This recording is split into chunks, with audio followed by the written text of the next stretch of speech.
Hey, welcome to the Kingdoms Podcast. My name is Luke and I host this with my buddy Matt Ma. And our goal is to empower you to discover how your faith impacts culture for God's kingdom. To do that, we're sitting down with different men and women from all kinds of disciplines to uncover how they, through their ambitions and vocational skill set, make a difference in the lives of those around them. And so if this is helpful to you, we'd love it if you could like it, share it, and subscribe. In the meantime, enjoy today's episode.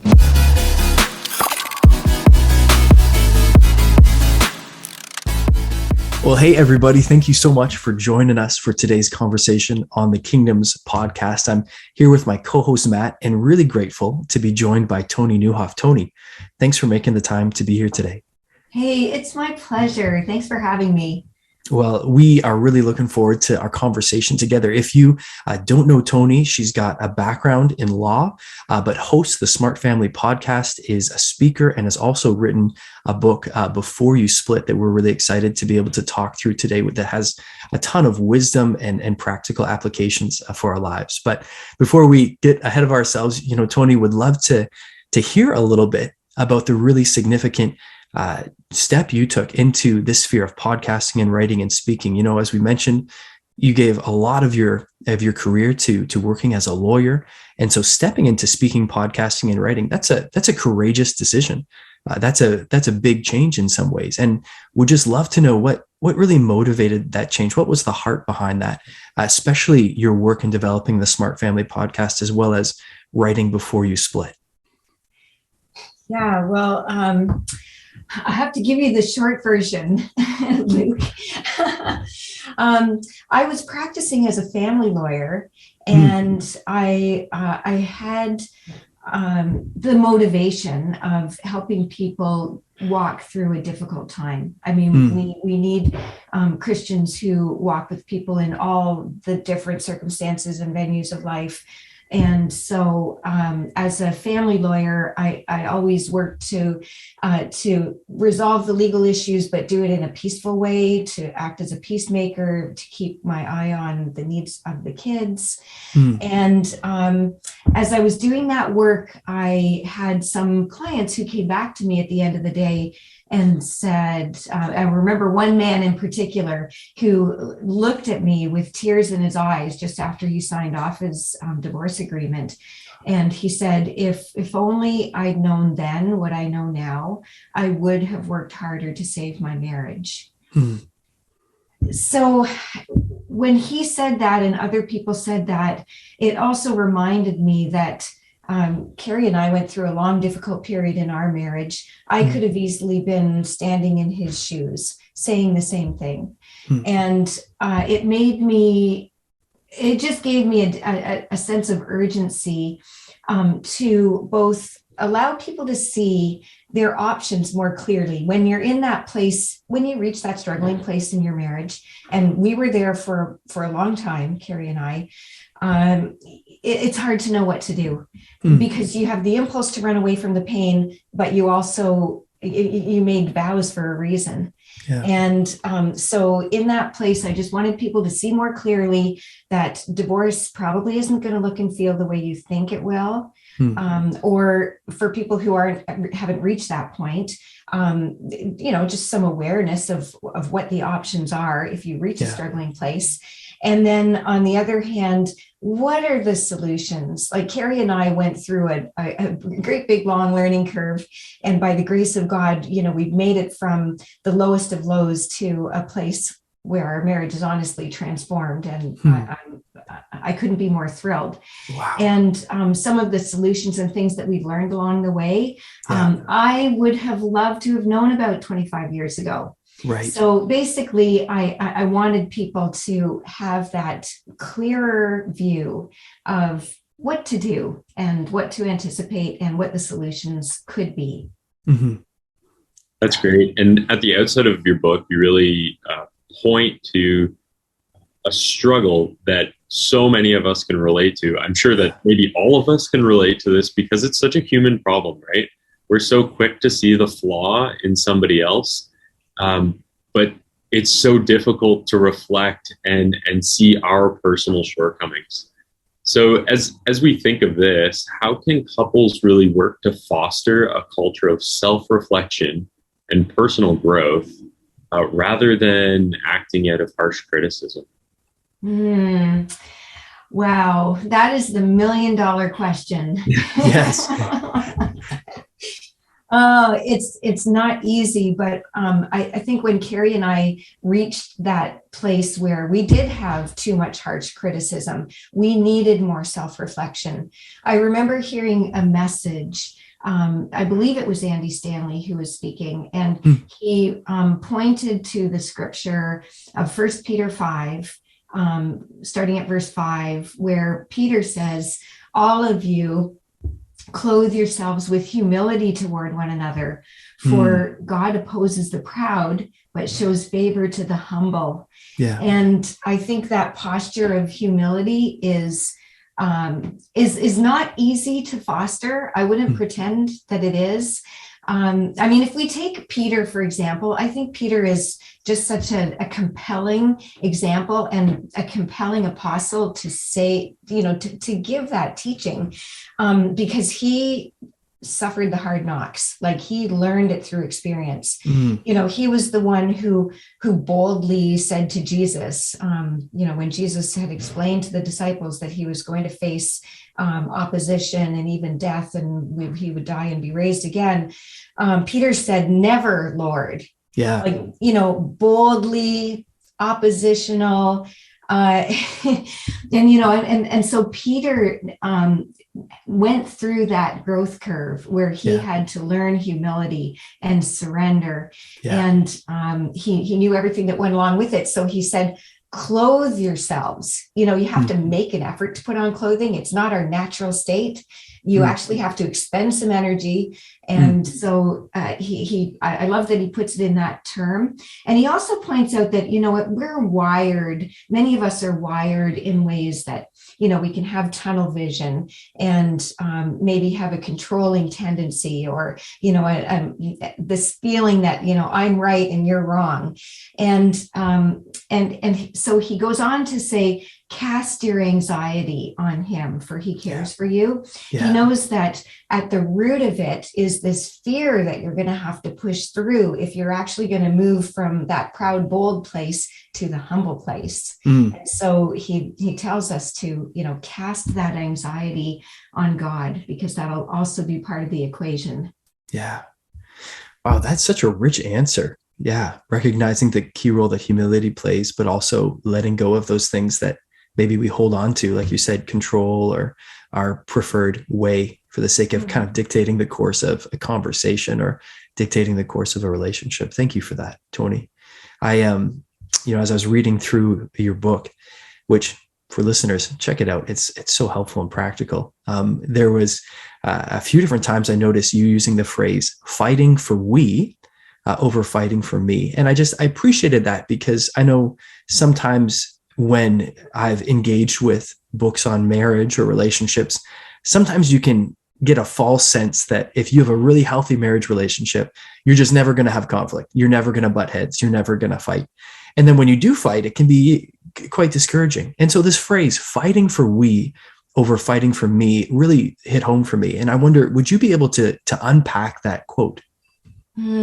Yes, I would say this was a hard fought truth for us in our marriage, because, and maybe the fact that we were both trained as lawyers sort of worked against us. Wow. Because, we initially would, we'd each have our position, and we'd be arguing and trying to persuade the other to come over to our side. And I call that fighting for me, because, we each have our position and we're polarized. And it just sets up this conflict that, then can become messy and multi-layered.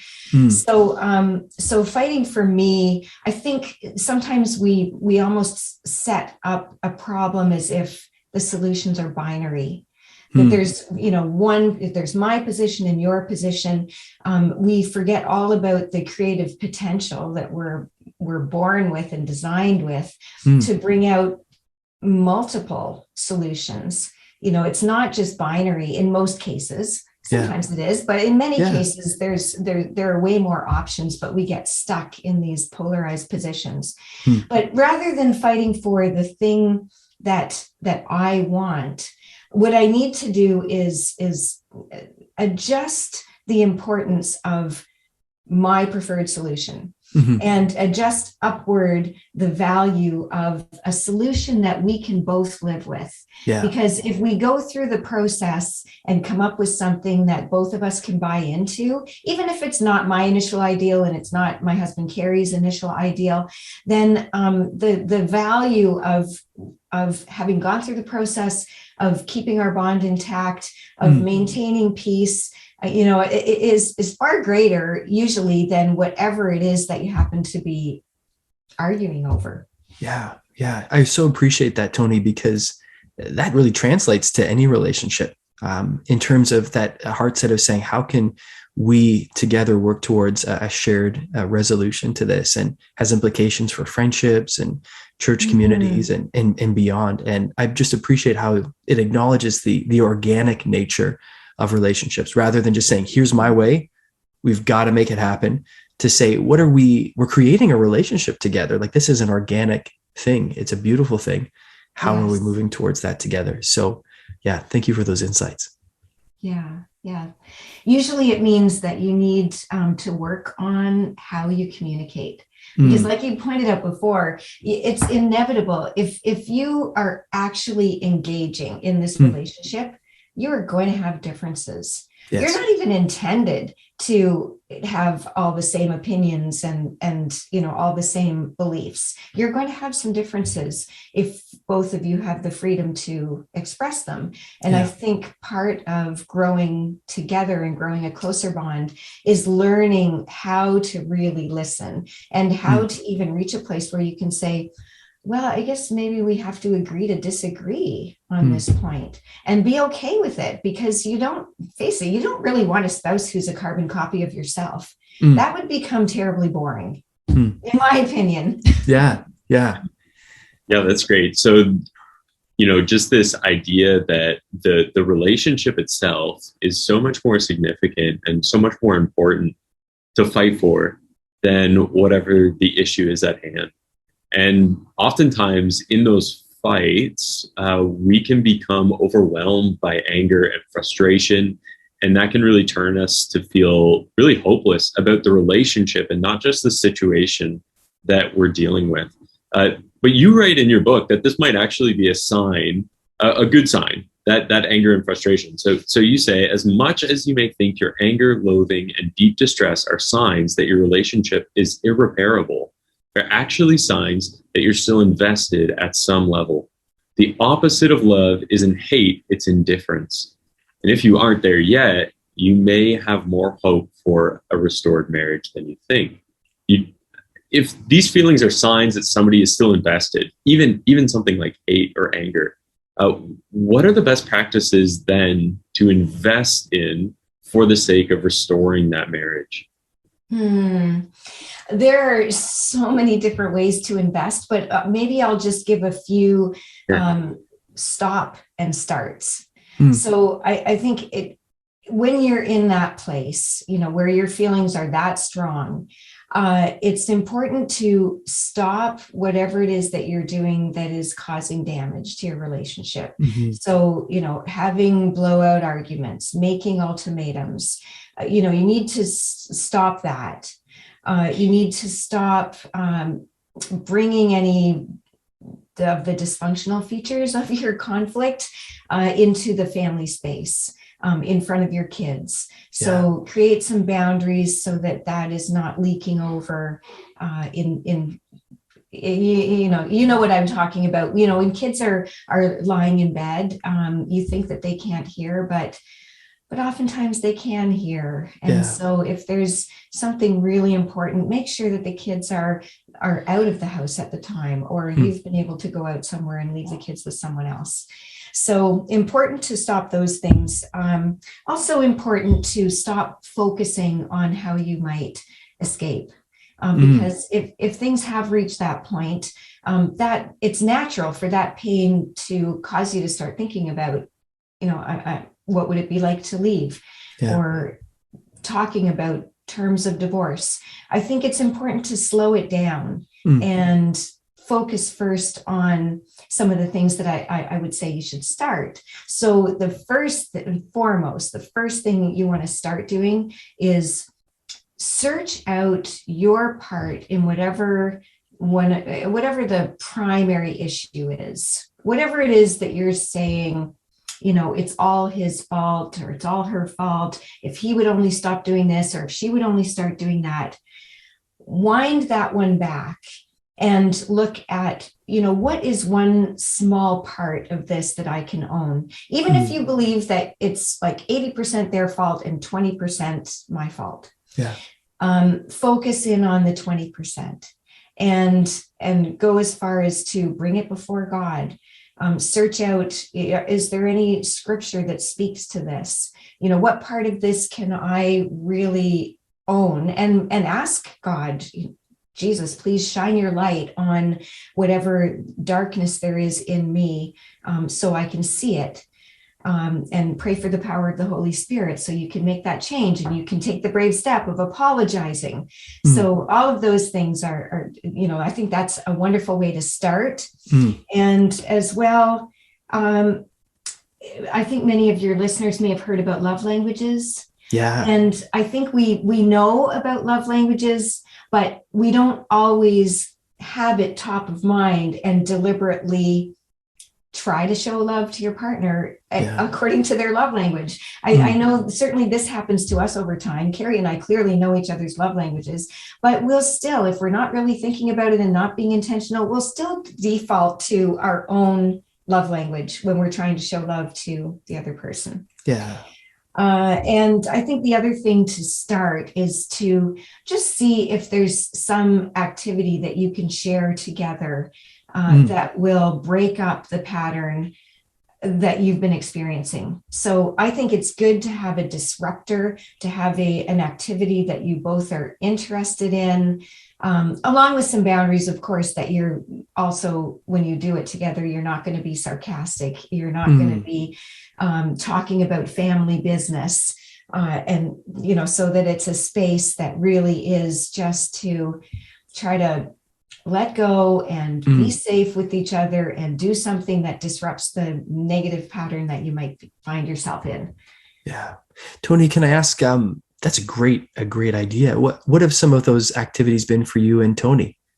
All right, sorry, you and Carrie. Yes, yeah. This has been interesting as an evolution. So at the beginning, Carrie was road cycling, and I decided, okay, I guess I'll try it. But the big change was having my feet clipped into the pedals. Yes.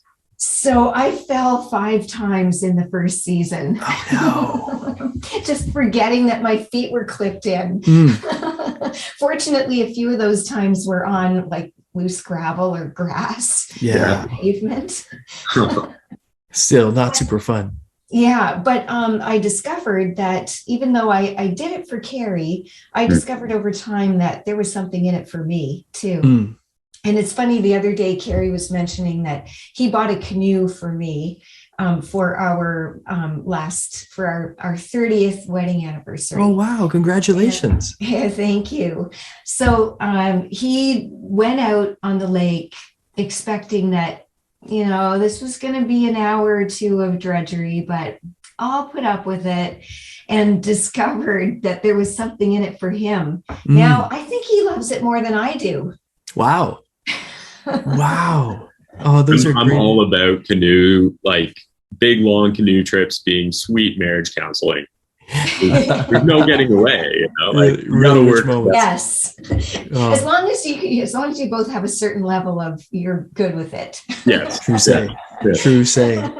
Hey, those are great examples. And I know even in my own marriage, I didn't grow up a country music fan, and my wife loves country music, and engaging with her, going to some country music concerts, being in Nashville a few years back and going to the Bluebird Cafe and the Country Music Hall of Fame. Yes. Yeah, you're right. There are some things in it for you that you really enjoy, and you discover your spouse's passion for that in some new ways. So thanks for those fun examples of biking and boating. Those both are great places where people can start. You mentioned a moment ago, Toni, you touched on apologies and answering the previous question. And one of the chapters I really benefited from, really valued in your book, is when you talked about apologies, and you gave this really helpful analogy. You talked about the components of forgiveness as steps. And we're constructing steps towards forgiveness. And you talked about the construction elements as the stones of justice, the mortar of mercy, and the water of humility.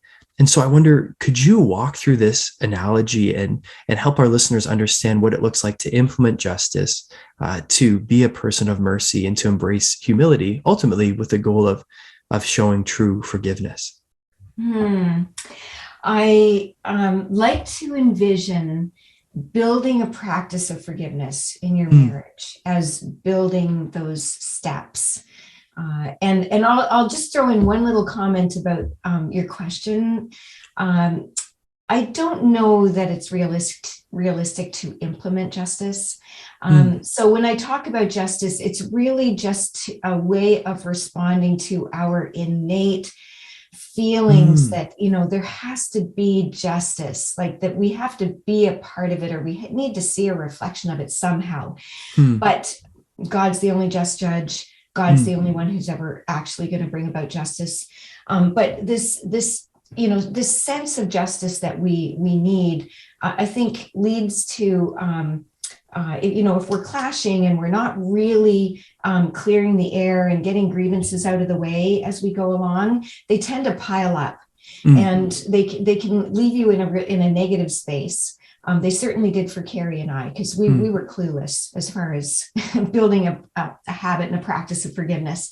So by the stones of justice, what I mean is when you start to create a habit of forgiveness in your marriage, you need to actually unpack an incident or whatever it is that's caused a grievance. So you tell the story. The stone represents telling the story from both of your perspectives, how you felt about it from both of your perspectives. All the perspectives are valid. But you need to get them out there on the table so that there's an unpacking of this story, and there's the opportunity to, for people to humbly own their part of it and own how they've hurt their partner.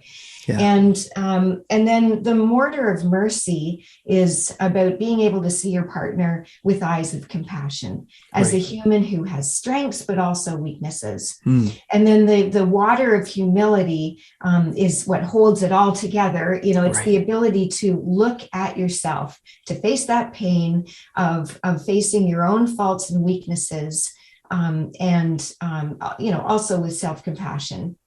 So when you start to build a practice of forgiveness, if it hasn't been a habit for the two of you so far, or if there's some grievance that you've really just not been able to go there because it's too touchy, it's too sensitive, the anger or emotions flare too easily, then when you first start to work with this process and to get out the stones and the mortar and the water and try to work with them as you would if you were building stone steps, it's going to be a mess, right? It will be messy. You just need to expect that it's going to feel messy, and it may look messy, and that's okay, because we know that if you're actually building stone steps that would take you somewhere. I like the imagery of steps because steps take you places, right? They take you from one floor to another.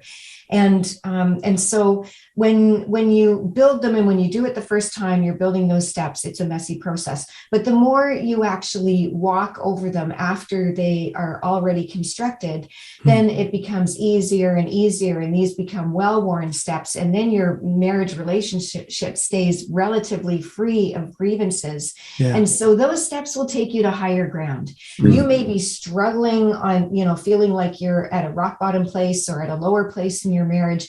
But once you build those steps, they'll take you to a higher ground and a more beautiful place in your relationship. Yeah. That's fantastic. And, you've mentioned a few times now, just some of the difficulty that you and Carrie experienced. And I imagine that some listeners are considering their own relationships and just thinking of, what would be the inciting incident that might lead to a real a real turning point. What would be a real turning point? Can you describe a turning point in your book? I'm just going to read a little excerpt from it. You write that in the middle of your living room, Carrie turned towards me. When I became emotionally overwhelmed and moved into my own little world away from him, he usually tried to push back. What he said next did just that. Of all seeds we've planted in our marriage since the drought years, this one perhaps carried with it the greatest promise. Carrie drew a deep breath, looked into my eyes, and said, "You know what? You deserve better than this. You deserve someone who cherishes you. And cherishing you is exactly what I'm going to focus on from now on." This reads like a significant moment. And I'm sure that as you experienced it, it was a significant moment. What is that significant for what is that significance for you? And how would you encourage listeners to take similar steps, similar turning point steps towards seeing real and lasting change? It was definitely a significant moment. And I think the significance of it was that in that place where we were in this negative, vicious cycle of conflict, this tension that always bubbled under the surface. And so when you get into that emotional space, sometimes it can feel hard to be the one who takes the first step because you don't necessarily trust how your partner is going to respond with it. So you feel like you're putting yourself out there. And you might have questions like, am I just going to be a doormat then? Am I going to lose out somehow? Because if I put myself out there and I get rejected, or my partner doesn't respond the way I want them to respond, well, then what? Yeah. So in that season, when Carrie took that step, it did set our relationship on a different trajectory, because it was a clear signal to me that he could be trusted, that even though we were in a tough place, his intentions were good and worthy, and it allowed me to see into his heart more clearly in the midst of a tough season. And I think it's and I call it planting a seed of love. Yeah. Like he planted a seed of love. Yeah. And there's a verse that I'll just make a quick reference to. It's Psalm 126 verse 6. And it addresses that ability to put yourself out there, even when your emotions are tough and your emotions aren't in it. You might even wonder, am I being fake by doing this? Because I don't feel like my heart is in it. Well, I can promise you that in that moment when Carrie and I were in the middle of that argument, he was not feeling affectionate toward me. It wasn't based on emotion. It was based on the will and desire to love. And that's what we have to bring to our marriages. So, Psalm 126 verse 6 says, "Those who go out weeping, carrying seed to sow, will return with songs of joy, carrying sheaves with them." And the sheaves are symbolic of the abundant harvest. Yes. And so the protagonist goes out with the seed of love to plant, with the hope of a future harvest in their marriage and an abundance and songs of joy to go along with it. I can attest to how true that psalm is through the experience that Carrie and I have gone through. Yeah. I love that. There's like this real, even though the love might not be felt there, there's a desire to love. And I think that that's like such a helpful place. I mean, even in my personal relationship with God, there have been times where I've like had to go to the Lord and say, "Lord, like increase my love for you. I don't love you as I ought to love you. There's other things that I'm prone to loving more than you. Make me love you more, Yes. And to be able to pray the same thing for your spouse, to say, "God, increase my love. Like I desire, I desire to desire." I think that's such a beautiful thing to place into the hands of God, and to vocalize, to say to your spouse, "This is something that I'm failing in, but I desire to succeed in as far as love is concerned." Yeah, that's great. Thank you. Yeah, absolutely. You know, Tony, throughout the book, one of the things, I mean, that excerpt is a great example of this, but it takes a lot of courage to just share your own story so honestly, and yet it's so constructive and helpful for people to relate to and to see themselves in some way having maybe parallels, and in that to have hope because of the beautiful place that your marriage has evolved to and is now. So just to say thank you, really appreciate your authenticity in writing. And, you know, towards the end of the book, you give some really great insights to readers surrounding what it is to really leave a legacy in their marriage and the choices they make, in the influences or the people that influence them that they invite into their lives. And you highlight a few things, and I wanted to just ask, you know, what's the significance in your mind of both strong community but also grounded faith in not only preserving a marriage but really shaping the ultimate legacy that a married couple has? Mm. Well, I believe community is key. Mm, And we can derive that straight from the Trinity of mm, God, you know, God, Father, and Holy Spirit. Like, God exists in community, yeah. and we're intended and designed to exist in community. And in the earlier years of our marriage, when we were really struggling, I was going superficial on relationships, Mm, and that's never a good idea. I think we all need somebody who is a close friend outside of our marriage, you know, mm, beside our spouse, because your spouse isn't designed to bear the burden of being your only friend who mm, knows what's really going on in your life. So for me, I had a couple of friends who were there in the tough years, who said things like, hey, I know you guys are struggling, but you can make it. Like, we can mm. see this for you, and we believe in it for you, and Yes. we're going to pray with you. And did pray, and, you know, prayed with us, prayed with me individually. And so I think without community, without somebody around you who's rooting for your marriage, it's a tough go. You know, once we Mm, become isolated, then we can make decisions we wouldn't otherwise make, or mm, decisions that we might regret later on. And I think close friends can also push back. You know, I remember a time when I was venting about Carrie, about, I don't remember what it was. And one of my close friends was listening, and she let me vent. And then she would just started to gently push back. And she would say things like, well, Carrie's hardworking, loyal husband. He's an excellent leader at our church. He's a great communicator. And started opening my eyes to all the things that I was blinded to in my tunnel of negativity while I was venting.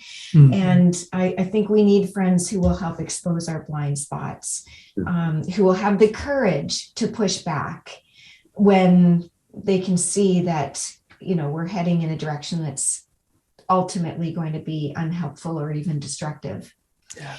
So I believe community is key. One of those relationships came by way of a small group, and I'm a firm believer in being a part of a small group. So, Mm, and I know your church has that structure, and I just endorse it wholeheartedly. Everyone should be in a small group. And then as far as grounded faith, Carrie and I both say that I can't see how we would have made it through without leaning into Jesus and leaning mm, into our faith. And you might wonder, well, you know, how did you get there in the first place? If you have faith, how did you end up in that place? But, you know, those questions are complicated, and they're connected with, you know, what we've gone through in the past, and is there trauma in the past, and what were the, you know, there's all kinds of circumstances that can lead people who wholeheartedly are following Christ into places that they never intended to be. mm, You know, God doesn't expect us to be perfect people, but he invites us to be surrendered mm. people. So sometimes that surrendering process takes some of us longer than it does other people. So true. I think of Dietrich Bonhoeffer wrote a letter to a friend when they got married. And one line that always sticks out to me is just this idea that now that you are married, it's no longer your love that's sustaining your relationship, but your marriage that sustains your love. And there's a beautiful reality for those who are grounded in a firm faith, like you're saying, who even in the times where they feel like they're in a loveless marriage, where they feel like their marriage is not a good marriage, that their marriage still participates in the marriage between Christ and his bridegroom, right? And his bride, sorry. Yes. The bridegroom and the bride. And that, it's not your love that's sustaining your marriage. It's not even the quality of your marriage that's sustaining your relationship, but it's that your marriage is participating in that thing that's greater. And so I love that. I love the idea that as we're grounded in our community of faith, we are the bride together, right? And we're experiencing the bridegroom, and is so foundational to making it through those difficult times, is recognizing that it's, we're connected to something so greater. It gives us life. That's fantastic. Where can people learn more about you and, get this sort of encouragement? But then also, I would love it if you could point people towards your book. As Luke has mentioned, it's been a help, and we would want to encourage people to pick that up. So yeah, plug yourself. Oh, well, thank you. Well, I have a website, ToniNieuwhof.com, and all my resources reside there. So I've made it a habit to write a couple of times a month. I have articles up on my website that anyone can access anytime, and so I invite people to check them out. My name is tricky, Toni Nieuwhof, Nieuwhof. There's too many vowels, but if you need the spelling of my name, if you look up Before You Split book, you'll easily find my name. So yeah, the book is on my website, and it's also on all the places where books are sold. And the other place people can reach me is Smart Family Podcast. Excellent. So we also have a website with all of our episodes, and we're on all the podcast places. So yeah, thanks for asking. Yeah, thank you. Yeah, those are great resources and great ways to get connected. And we would hugely encourage listeners to check those out. It's really a gift to have you, Toni, doing what you're doing and providing these resources and sharing your own story in such helpful ways. So thank you for all the work you've done. And thank you especially for this time with us today. Oh, it's my absolute pleasure. Thanks for having me.